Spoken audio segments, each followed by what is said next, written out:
is Beck and welcome to the list of books that I would like to read, my February TBR if you will. I usually like to read a couple of contemporary books in February because of Valentine's Day and I'm very much a mood reader, so to start this TBR off I'm going to jump into some contemporary which is a little bit deviated compared to what I usually read, which is fantasy and sci-fi. So I got these books for Christmas and they are Get a Life Chloe Brown and Take a Hint Danny Brown, and I just know that these are potentially queer contemporary books but they've got various representation throughout them, like for chronic illness and such. So I don't know too much about their individual synopses per se. I know that they each follow a sister and there is a third book after this. I know it's got a blue cover and that's it. So if I get through Get a Life Chloe Brown, I'll get onto its sequel / companion and then potentially the third one as well, but we'll see how that goes. Honestly, it really depends on whether I like this one, but I think I will.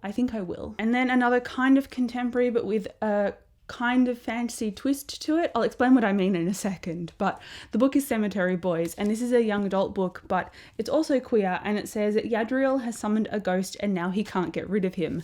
So this ghost is the ghost of a boy about Yadriel's age, I believe. From what I've seen about this book and what people have discussed generally without knowing spoilers, I know that this is a coming out or identity focused book, and it's got like darker themes of mortality and passing on and family. So I think based on those themes that I'm really going to like this, because I like my young adult books have a little bit of grit to them and have a hard hitting theme every now and then, and I think Cemetery Boys is really going to do that, as well as be nice and emotional and intense in its own way. So again, I'm really looking forward to this one, and because it's YA, I think I can get through it fairly quickly. Don't hold me to that, but that's what I'm hoping for, as well as these ones. Even though they're not YA, contemporary romance tends to go over a little bit faster than a massive fantasy book. So I'm looking forward to this one and the ones behind me on my TBR for February. I'm probably going to start these at the beginning of February and then I'll go into my fantasy books at the end of February, just to give myself a little bit of a gap between the middle of February and then the end of January, so that I've got a bit of breathing room from reading a whole ton of fantasy. Now my next book I don't have here yet, but I did get a notification the other day to say that it was on its way.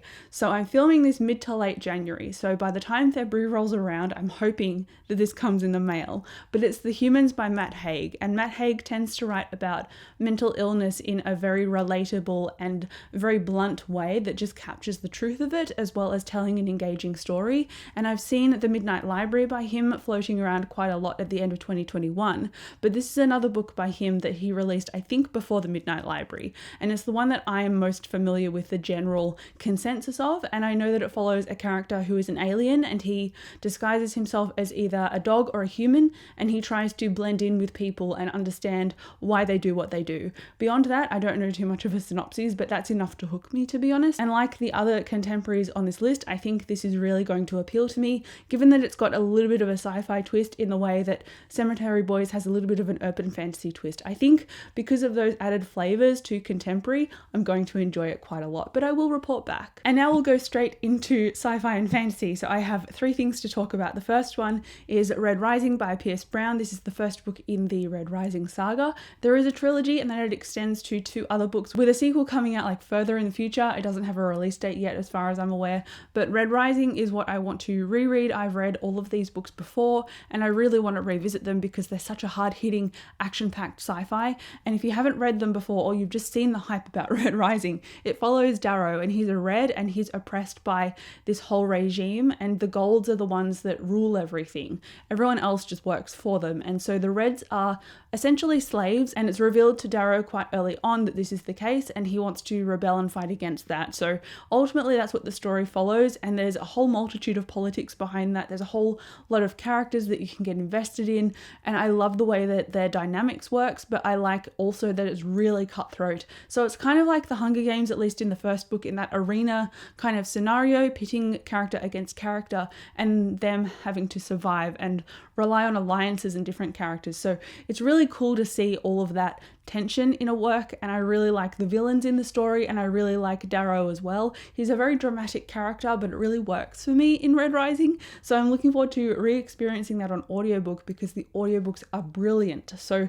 if you haven't tried the series yet, I would recommend the audiobook, but I'm looking forward to starting that series and revisiting it and seeing if my rating gets higher from what I rated it in the first read through, because that's what happened when I reread The Final Empire, which is the first Mistborn book. I initially rated it a 4 stars and I rated Red Rising 4 stars, so I'm hoping that I rate it higher in the future. But that leads me into talking about my next book, and that is The Well of Ascension. This is the second Mistborn book, and I am looking forward to continuing my reread of Brandon Sanderson's Mistborn because The Lost Metal comes out at the end of this year, so I'm rereading them in order to catch myself up and rehash all my knowledge before that last book in Mistborn Era 2 comes out. So I have this one, and then I've got The Hero of Ages, and then that's the first era of Mistborn complete. I also have a separate review for The Final Empire, which is spoilers and spoiler free, so I will link that if you are interested in seeing more of my thoughts and just hearing generally what Mistborn is about, because I'm not going to talk about this book because it will directly spoil you, but it's like 600 pages.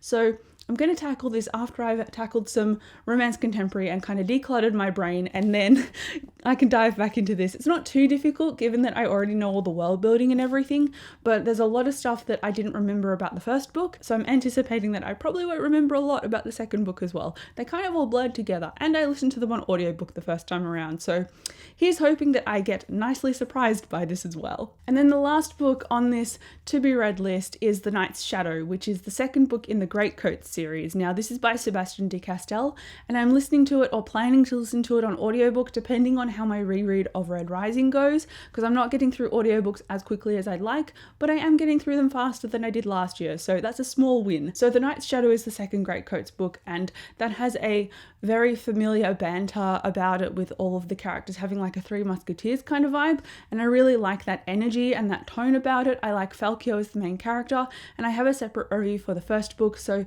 if you want to know what this is about, go and check out that review. I don't want to rehash too much in this TBR video, but ultimately those are all of the things that I want to try and read, maybe read, finish, who knows. I'm just kind of setting goals for myself and then seeing what I'm in the mood for, and so far that seems to be working for me. So let me know what is on your February TBR. I would be very interested to find out whether it's a mix of genres like I've chosen or whether it's all contemporary because of Valentine's Day. Let me know, I would love to hear from you, but thank you again so much for watching. I'll come chat to you down below in the comments, and I'll see you in my next video. Bye.